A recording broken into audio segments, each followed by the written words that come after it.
Hi everyone, and welcome back. As you can see, we have a really nice dry plant marker. So there it is, and our lovely indentation there. So this has been now pretty much 48 hours I've left this. I've been busy, so I've kind of left it to dry, to be honest. But it's nice and hard now, although it's quite thin. It's nice and hard, so I think it's going to be okay. I mean, this is all very much a fingers crossed project because we don't know what's happening, and I haven't done this before, so you know, let's go with it. Now, as you can see, I have been just getting some paint ready. My thought was that I would like a kind of a watercolour wash using acrylic onto my marker just where the plant is. So just looking here, I've been just getting some, actually used the blue and the primary red, which is quite pinky, in my acrylics, rather than, I tried the vermilion, that didn't work so well, so we'll get rid of that one. The primary blue and primary red seem to work really nicely and have got this quite gorgeous purpley colour, which reminds me of the flower on the dried rosemary, which, by the way, let's just grab it. It's dried a little bit more now, so actually you can see the yellow from the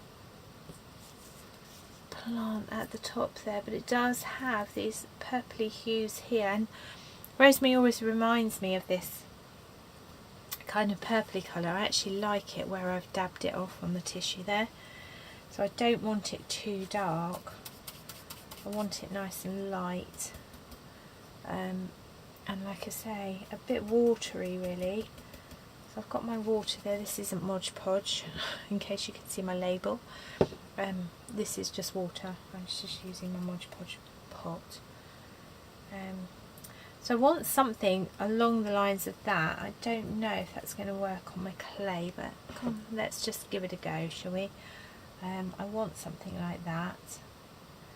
And maybe I'll just dabble a little bit of yellow in there as well. See? I'm just going to dab in where the flower is. I'm not worried about kind of keeping it in the lines. I literally want kind of a watery colour effect, so just kind of dabbing it around really. The right colours in the right places. So I'm going to let that dry before I add a little bit of yellow to that.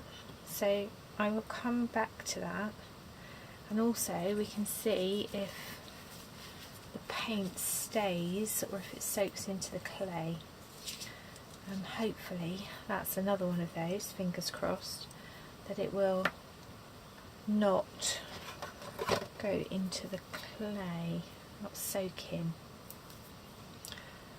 But I'm quite happy with that. Right, I'm going to go for, if I can get the lid off, maybe not today. Right, I'm going to come back to this. Okay, we'll give this acrylic green, and I'm going to darken it a little bit, so I'm going to add a little bit of black, I think, maybe a bit of blue actually. I'm going to have a play around then and get the right colour for my greens, and as you can see, that's the same thing. I'm just going to do the same thing. I'm just going to dab very neatly inside these lines with a thinner brush this time. This was quite a thick brush, so I'm going to find myself a thinner brush, and I'm just going to take that watery acrylic into those lines, but not worry if it bleeds, so we get this lovely kind of cloudy effect like this. It's not going to look like this because this is very, very absorbent, but hopefully it will look a little bit like that. That's actually looking really nice. So I will come back to you, and hopefully I'll have it all painted for you, and then we can get on to the next step. See you soon.